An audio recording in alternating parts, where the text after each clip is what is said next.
Light snow moved softly across the fields of Raven Creek. A United States Marine worked in silence beside the greenhouse while his retired German Shepherd canine rested near his boots.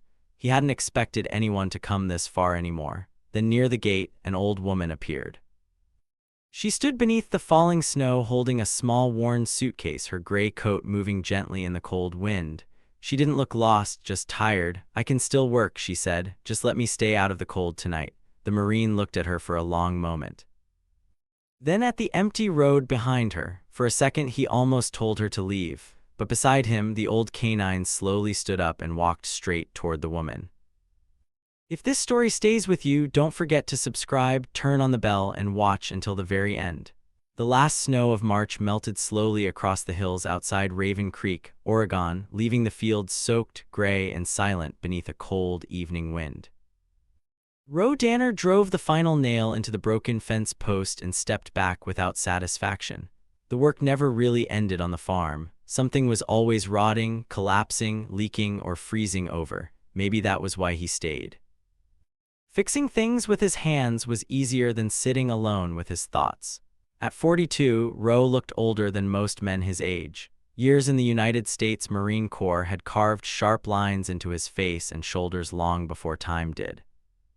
He was tall and heavily built with broad shoulders that still carried the rigid posture of a Marine even after retirement.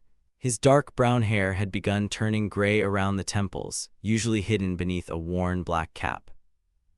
A rough beard shadow covered his jaw most days because he rarely cared enough to shave properly anymore. A pale scar disappeared beneath the collar of his Oliver shirt, disappearing across his shoulder from an explosion in Fallujah years ago. He spoke little, avoided town whenever possible, and trusted routines more than people. Beside him stood Maroro. The retired German Shepherd K9 was 8 years old now, his thick amber and black fur moving lightly in the cold wind. One ear carried a small tear from an old deployment injury, and faint white scars crossed the bridge of his muzzle. Maro rarely barked without reason. His training had stripped unnecessary noise from him long ago. Even resting, the dog watched everything with quiet calculation, around strangers. He usually became still first, then dangerous. The farm itself sat alone against miles of open land. The barn leaned slightly from age. Old tools hung rusted along the outer walls, and the greenhouse behind the property had nearly disappeared beneath dead vines and dirty glass. Nothing about the place looked welcoming. Roe preferred it that way. He picked up his hammer again when Moro suddenly froze. The shift was immediate, not barking, not growling, just stillness. Roe noticed it instantly because Marines learned to trust silence more than noise. Moro's ears lifted toward the front gate. Roe turned slowly. At the far end of the dirt road, an old woman stood beside the wooden fence, unmoving beneath the fading evening light. She had probably been standing there longer than he realized. Roe narrowed his eyes slightly. Most people from Raven Creek never came this far into the valley unless something was wrong. The woman looked small against the wind. Her gray wool coat hung loosely over a thin frame, the fabric faded with age and years of use. One gloved hand rested over the handle of a weathered suitcase with cracked leather corners while the other held the fence rail lightly, more for balance than support. Strands of silver-white hair escaped from beneath a knitted brown cap, moving softly against her pale cheeks. She looked tired, not weak. There was a difference. When she finally stepped closer, Roe noticed the careful way she walked, measured and steady, like someone used to hiding pain from other people. Her face carried deep lines around the eyes and mouth, but her posture remained strangely dignified. The kind of dignity older people carried after surviving enough disappointments that embarrassment no longer mattered. Maro moved first. The German Shepherd walked several feet ahead of Roe, body tense, ears forward, eyes locked on the stranger. The old woman stopped immediately. Smart. Most people either panicked or tried too hard to act fearless around military dogs. She did neither. Instead, she looked directly at Maro and spoke softly. "Good boy." Her voice carried the roughness of age and cold weather, but there was calm inside it. Real calm, not nervous pretending. Roe watched carefully. Maro usually circled strangers before deciding what they were. This time he didn't. The dog stopped directly in front of her, staring upward without blinking. Seconds passed. The wind moved through the fields. Then something happened Roe had never seen before around a stranger. Marrow slowly sat down beside the old woman, not guarded, not defensive, just beside her. Roe felt his grip tighten slightly around the hammer. "What do you want?" he finally asked. The woman looked toward him. Her blue-gray eyes were tired but sharp, the kind shaped by long years of watching people carefully before trusting them. "My name is Lenora Vale," she said quietly. "I'm not asking for money." Rose said nothing. Lenora glanced once toward the old barn beside the property. "I was wondering if there's a place inside your stable where I could stay tonight, just somewhere out of the wind." The answer should have been easy. No, that was always the safer answer. Roe had spent years building distance between himself and the rest of the world.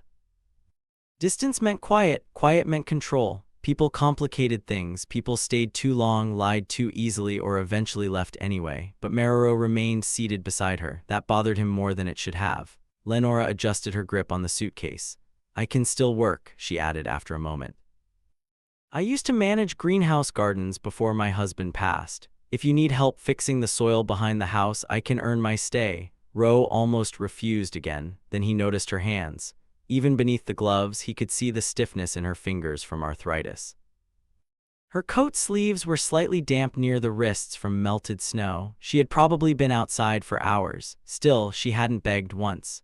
Marrow looked back toward briefly, waiting the same way he used to wait during deployments before entering dangerous buildings. Roe exhaled slowly through his nose. "You can use the room behind the kitchen," he muttered. "For a couple nights, that's it." Lenora's shoulders loosened slightly, though her expression barely changed. "Thank you." Roe walked toward the gate without another word and forced it open against the frozen mud beneath it. As Lenora stepped inside the property, Marrow immediately rose and walked beside her suitcase instead of ahead of it. Roe noticed that too. The three of them crossed the yard together beneath the fading Oregon sky, the farmhouse windows dark except for the weak yellow light above the kitchen sink. For the first time in years, someone other than Roe would sleep inside that house. And somehow that unsettled him more than the war ever had. Near the doorway, Lenora suddenly stopped. Her eyes moved briefly toward the abandoned greenhouse behind the barn, half hidden beneath dead vines and broken glass. A strange expression crossed her face. Not surprise, recognition. Then she quietly whispered something so softly Roe almost didn't hear it. Still standing after all this time, Roe frowned slightly. Before he could ask what she meant, Marrow let out a low sound deep in his throat and stared toward the darkness beyond the greenhouse like he sensed something neither human could see. Cold rain drifted across Raven Creek for 3 straight days, turning the dirt roads into dark rivers of mud beneath a sky the color of wet steel. By the 4th morning, Roe realized something about the farmhouse had changed. It wasn't louder. Lenora Vale moved too quietly for that, but the silence inside the house no longer felt abandoned. Small things had shifted without him noticing exactly when a clean towel hung beside the sink instead of across the chair.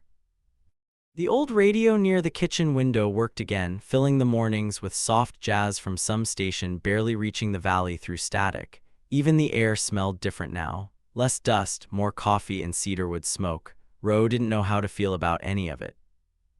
He stood on the back porch with a mug in one hand, watching Lenora move slowly through the greenhouse behind the barn. At 75, she worked carefully, never wasting movement. Her thin frame disappeared beneath a thick wool cardigan patched at both elbows, and her silver hair remained loosely pinned behind her head, despite the wind constantly pulling strands free. Arthritis stiffened her hands enough that she sometimes paused before gripping tools, but there was still precision in everything she touched. She wasn't rebuilding the greenhouse. She was waking it up. That was different. Most of the heavy repairs still belonged to Roe. He replaced broken wood panels, hauled rusted irrigation pipes from storage, and installed new support beams beneath sections of the sagging roof.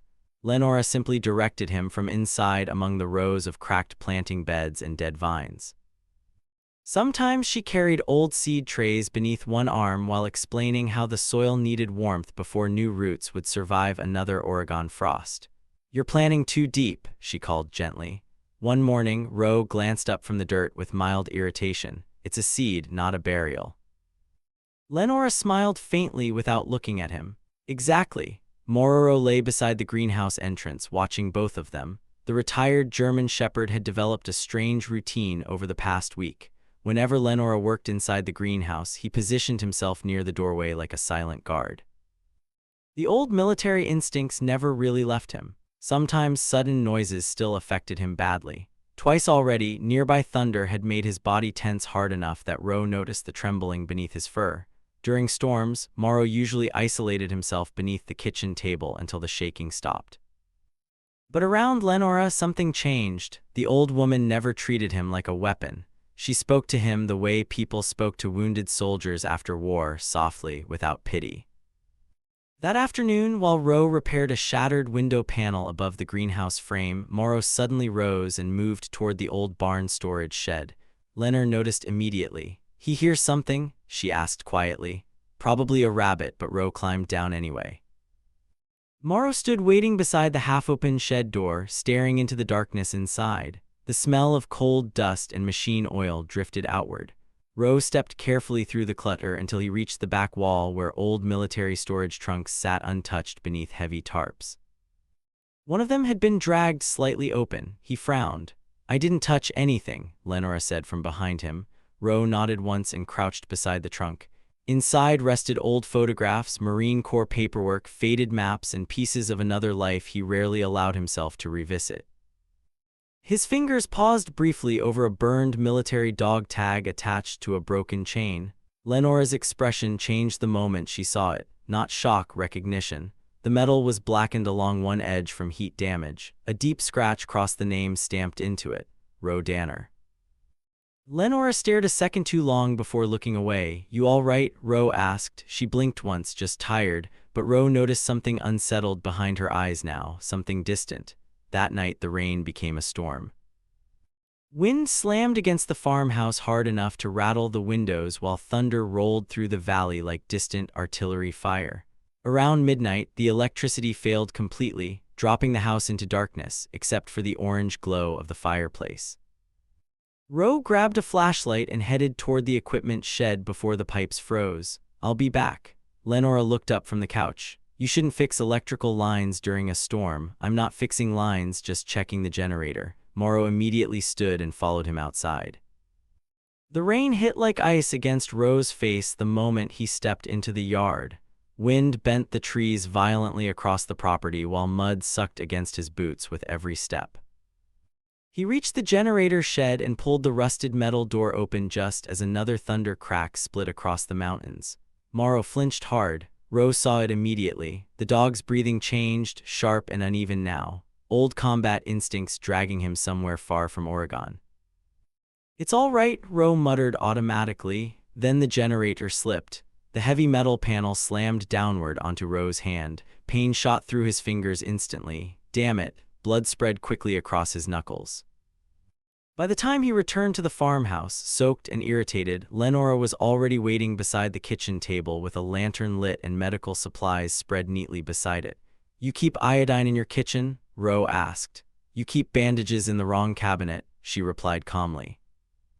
Ro sat reluctantly while she cleaned the wound. Her hands moved with practiced confidence despite the arthritis. She wrapped the gauze firmly but carefully checking circulation afterward without needing to think about it. Not hesitation, not guessing, training. Rose studied her quietly now. That's not greenhouse work. Lenora's movements slowed slightly. For a few seconds only rain filled the silence. Then she tied the bandage closed and leaned back in the chair. After a rock, she said softly, "I volunteered at a rehabilitation center near San Diego, mostly Marines." Her tired eyes lowered toward Rose's injured hand. "Young men learning how to walk again, some learning how to sleep again." Rose stayed still. The fire cracked softly nearby while thunder faded farther into the mountains. Lenora continued speaking, though quieter now. "Most people think war ends when soldiers come home." A faint sadness crossed her face. "That isn't true." Something in Rose's chest tightened unexpectedly because she sounded like someone who had seen it herself. Not from television. Not from stories from hallways filled with broken young men staring at ceilings at 3:00 in the morning because they were afraid to close their eyes. Morrow slowly crossed the room then and lowered himself beside Lenora's chair. Not beside Ro, beside her. The old woman rested one hand carefully against the German shepherd's neck while rain battered the windows around them. For the first time in years, the farmhouse no longer felt like a place waiting to die quietly in the dark. But as Ro watched Lenora beside the firelight, another thought slowly settled into his mind. Somewhere deep down, she already knew far more about him than she should. And he was beginning to suspect the greenhouse wasn't the only reason she stopped at his gate.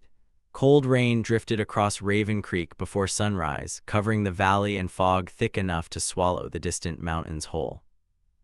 Water slid down the old greenhouse glass in crooked lines while wind pushed softly against the farmhouse walls, carrying the smell of wet soil and cedar through the property. Inside the kitchen, the old radio beside the window played low jazz through static, while Lenora Vale carefully sorted packets of winter lettuce seeds beneath the warm yellow light above the sink. The farmhouse no longer felt abandoned now. There were signs of life everywhere. Fresh towels drying beside the stove, a kettle warming near the fire, muddy boots beside the back door that belonged to more than one person. Ro Danner noticed the black Cadillac the moment it appeared at the end of the road. The retired Marine stood near the porch, repairing a rusted lantern handle when Morrow abruptly lifted his head toward the gate. The German Shepherd had been asleep seconds earlier, stretched across the wooden floorboards with one scarred ear twitching softly beside the sound of rain. Now every muscle in the dog's body tightened beneath his thick amber and black fur. A low growl rolled deep through his chest, quiet enough that most people would miss it completely. Ro didn't. Years in the Marines had taught him one thing about military dogs. They usually sensed danger before people admitted it existed. The Cadillac stopped near the front fence. Inside the kitchen, Lenora froze before the engine even shut off. Ro looked toward her through the screen door and immediately saw the change in her face. The old woman's pale hands tightened around the seed packets hard enough to bend them. Her shoulders seemed smaller somehow, like age suddenly returned all at once after disappearing for weeks inside the quiet rhythm of the farm. "That him?" Ro asked. Lenora nodded once. "Silas." The man who stepped from the Cadillac looked like someone who belonged in city offices and expensive restaurants, not standing in mud beside an Oregon farm. Silas Gray was tall and sharply built, probably in his mid-40s, with narrow shoulders hidden beneath a dark charcoal overcoat tailored perfectly against his lean frame. His dark hair was slicked neatly backward despite the rain, streaked lightly with silver near the temples, and a trimmed layer of stubble sharpened the hard lines of his jaw. Everything about him looked controlled. Even his movements felt measured, practiced over years spent learning how to appear calm and respectable in every situation. But his eyes unsettled Ro immediately. They were cold, not angry, not emotional, just empty in the way certain ambitious men became after spending too long treating people like transactions.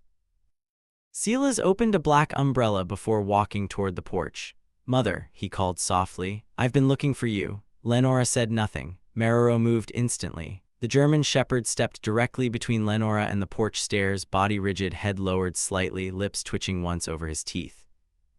He didn't bark. That made the moment worse. Dogs like Marrow barked when uncertain. Silence meant certainty. Silas stopped walking.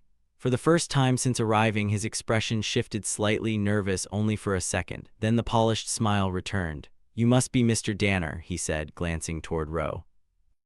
"Thank you for helping her. I know she can be difficult sometimes." Ro leaned one shoulder against the porch post without answering immediately. Rain tapped softly against the metal roof above them while cold wind pushed through the fields behind the barn. "She asked for a place out of the cold," Ro finally said. Silas nodded slowly like a man trying to remain patient with a complicated situation. "Lenora hasn't been herself since my stepfather passed away. After the funeral, her memory started getting worse, confusion wandering," he sighed quietly. "A month ago, she disappeared from a care facility in Medford. I walked out," Lenora answered sharply from behind Morrow. Silas ignored her. The doctors were worried about her mental state. Lenora laughed softly then, but there was no humor in it. "Funny how I only became mentally unstable after you discovered lithium beneath our family land." The silence afterward felt heavier than the rain. Silas slowly removed a leather folder from inside his coat. "I have temporary guardianship authorization through Maricopa County." His voice remained calm, professional, almost gentle. Legally, I'm responsible for her well-being. Ro still didn't take the papers. Instead, he watched Morrow. The dog had not stopped staring at Silas once since he arrived. That bothered him a lot. Lenora stepped forward carefully, one hand resting against the porch railing. At 75, she still carried herself with quiet dignity despite the stiffness in her joints and the exhaustion carved into the lines around her eyes. "Tell him the truth," she said quietly. "Tell him why you really came." Silas's jaw tightened almost invisibly. "He's trying to sell my grandfather's land in Arizona," Lenora continued. "When I refused, he convinced a court I wasn't mentally fit to manage my own finances anymore." Her tired blue-gray eyes shifted briefly toward Ro. "3 months later, I was locked inside a care facility while he started moving money through the family trust." "That's not what happened," Silas replied immediately, though some of the calmness had disappeared from his voice. "Now out at 75 years old, I was gardening," Lenora answered, "not dying." Morrow suddenly growled louder. Another vehicle approached through the mud. A sheriff truck. Deputy Aaron Pike climbed out, adjusting his rain jacket against the cold wind. He was a broad, heavy-set man near 50 with tired eyes and thinning blonde hair hidden beneath a weathered sheriff hat. Unlike Silas, Pike immediately looked uncomfortable, like someone already regretting the call he was responding to. "We received a welfare concern regarding Ms. Vale," Pike explained carefully. "From him?" Lenora asked. The deputy avoided the question. Silas stepped forward slightly. "My mother isn't mentally stable enough to make good decisions right now." Morrow barked once, sharp, violent. Silas instantly stopped moving. Deputy Pike looked down at the dog nervously. "Ma'am, are you staying here willingly?" "Yes." "Do you feel threatened?" "No." "Is Mr. Danner forcing you to remain here?" Lenora looked directly at Silas. "The only person trying to force anything is my son." Rainwater dripped steadily from the porch roof while silence settled over everyone again. Then Lenora quietly added the sentence that changed the entire atmosphere. "He hid the lithium reports from the family trust." This time even Deputy Pike looked surprised. Silas froze only briefly, but Rose saw it, that flash of panic behind the polished businessman mask. And suddenly the Marine understood everything. This was never about protecting an elderly woman. This was about money, a fortune hidden beneath empty desert land. Silas slowly closed the folder beneath his arm. His polite smile returned, colder than before. "This conversation isn't over." "No," Ro answered quietly. "Guess it isn't." Silas stared at him another long moment before turning back toward the Cadillac. But before getting inside, he glanced once toward the greenhouse behind the barn and smiled slightly, not angry, calculating. That night, long after the rain stopped, Rose stood alone beside the kitchen window while jazz music drifted softly through the farmhouse from the old radio. Lenora sat near the fire with one hand resting against Morrow's neck, while the retired canine watched the darkness outside with alert eyes that refused to close. Because somehow the dog already knew what Ro was only beginning to realize. Men like Silas Gray didn't walk away after hearing no. Morning fog rolled heavily across Raven Creek, covering the valley in pale gray mist while cold water dripped steadily from the pine trees surrounding the farm. The storm from the previous night had passed, but the property still carried its weight. Mud covered the yard. The greenhouse windows were streaked with rainwater, and the old barn roof creaked softly whenever wind moved through the hills. Inside the greenhouse, however, life continued, returning little by little. Small rows of green shoots pushed carefully through dark soil beneath weak morning sunlight, and the smell of damp earth mixed with the low jazz music drifting from the kitchen radio nearby. Ro Danner stood near the back, worked repairing a damaged heater valve while Morrow rested close to the greenhouse entrance. The retired German Shepherd appeared calm at first glance, but his ears still twitched toward every distant sound outside the property. Ever since Silas arrived at the farm, the dog rarely relaxed completely anymore. Lenora Vale sat nearby, sorting through old folders and documents spread carefully across the wooden table. At 75, she moved slower than before the storm, her thin hands stiff from arthritis as she adjusted papers beneath the warm greenhouse light. Strands of silver-white hair had escaped her loose braid again, resting softly against the pale lines of her face. She looked tired this morning, not physically, emotionally. For several minutes, only the sound of turning pages filled the greenhouse. Then Lenora suddenly stopped moving. Ro noticed immediately. The old woman stared silently at something inside one of the folders, her expression distant now, almost unsettled. Morrow lifted his head at the exact same moment. "What is it?" Ro asked. Lenora didn't answer right away. Instead, she slowly pulled a photograph from the folder and placed it carefully on the table between them. Ro looked down. The picture was old and slightly faded around the corners. Several volunteers stood outside a military rehabilitation hospital beneath bright California sunlight, most wearing pale blue scrubs and tired smiles. But Ro barely noticed them because near the center of the photograph stood a young Marine covered in bandages, thin, unshaven, one arm locked in a sling, bruises covering half his face beneath hospital light. Ro stared at the image without speaking. Something cold moved quietly through his chest. "That was San Diego," Lenora said softly after a long silence. "Naval Medical Center, spring of 2007. Rose slowly lowered himself into the chair beside the table, eyes still fixed on the photograph. Fragments of memory drifted back slowly through the fog inside his head. Hospital ceilings, morphine, machines beeping during sleepless nights. Marines learning how to walk again beside endless white hallways that smelled like antiseptic and burned skin. "I don't remember this," he admitted quietly. "You weren't awake for most of it." Lenora folded her hands together carefully.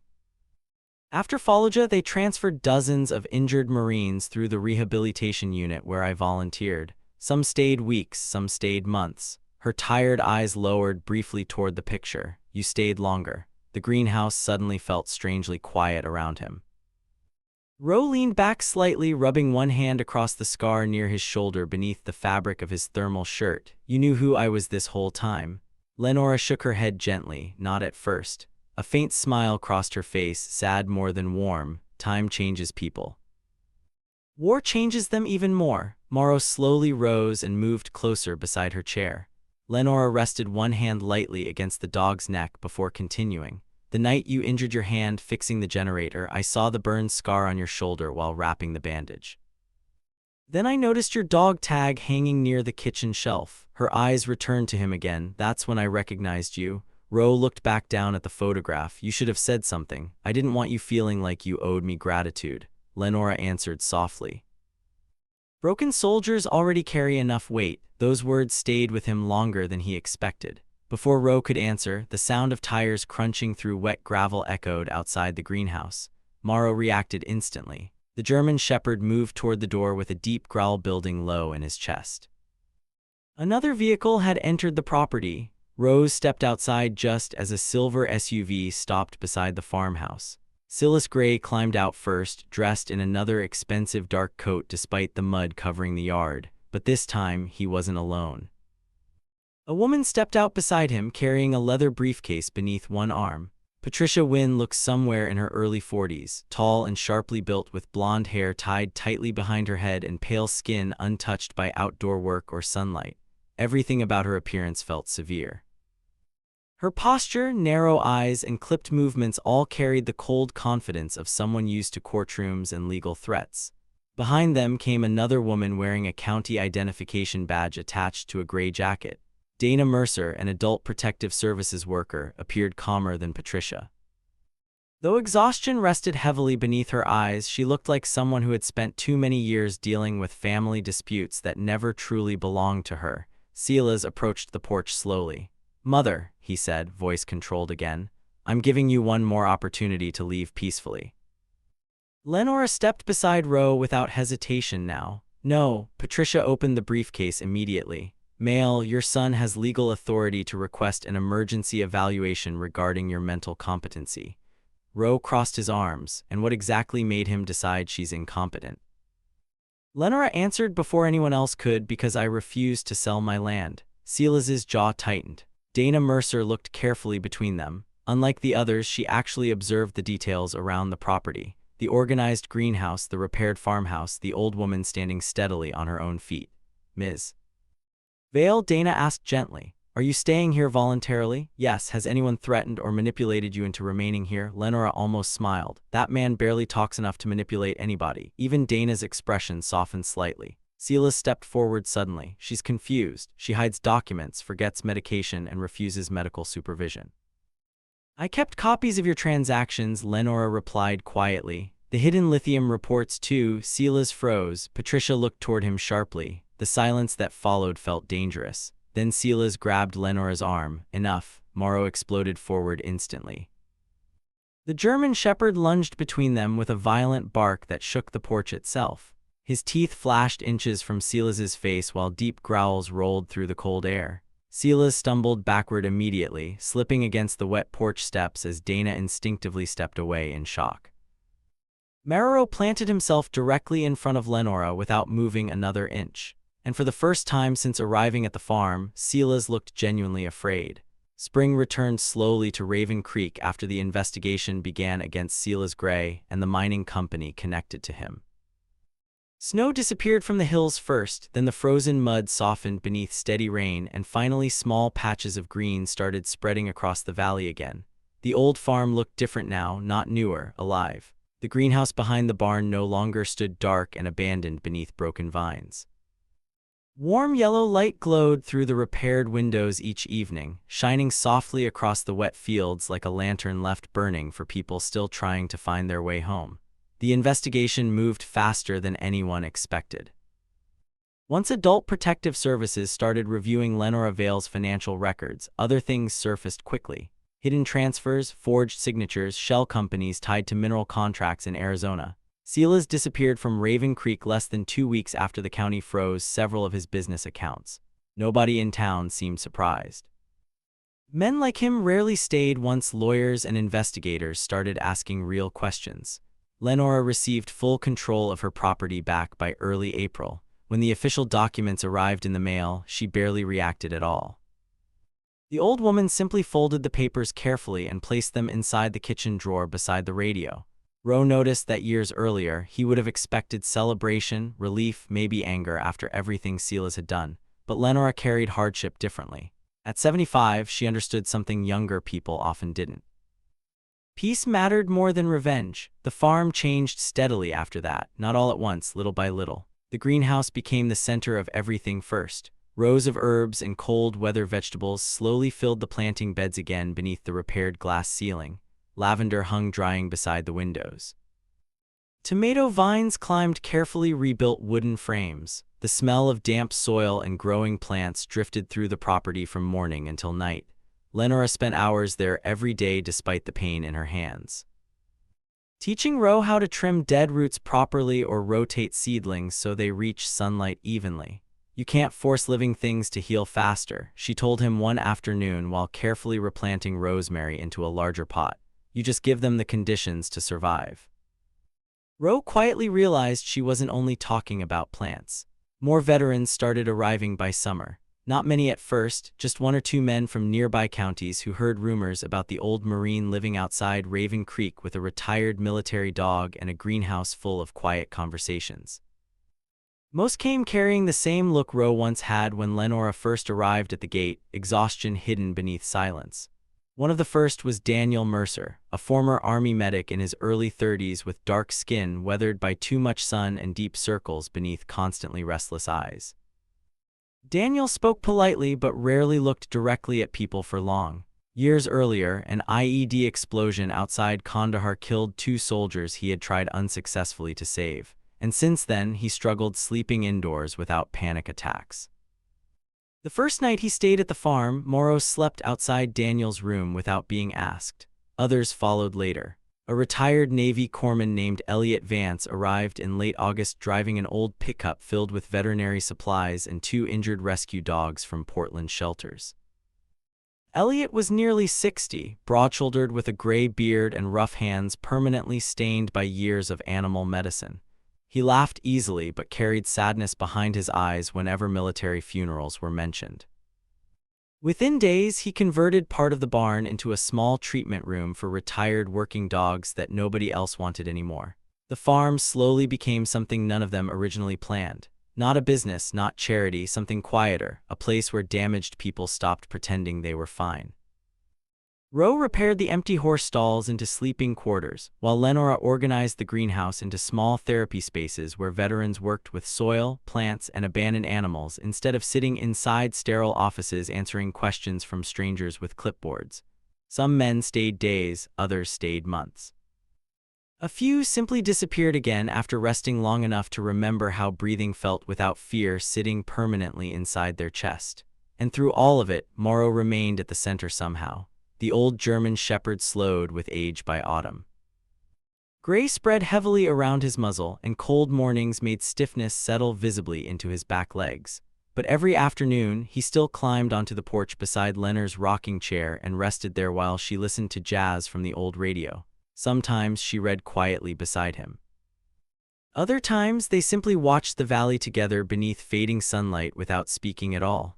Roe often watched them through the kitchen window. The strange thing was how normal it all felt now. Months earlier, the farmhouse had been silent enough that he could hear pipes creaking inside walls during the night. Now there was always something. Voices from the greenhouse, boots near the doorway, dogs sleeping beside the fireplace, coffee brewing before sunrise. Life. One evening near the beginning of winter, snow started falling again across Raven Creek. Roe stood outside alone beneath the porch roof while cold wind moved through the valley.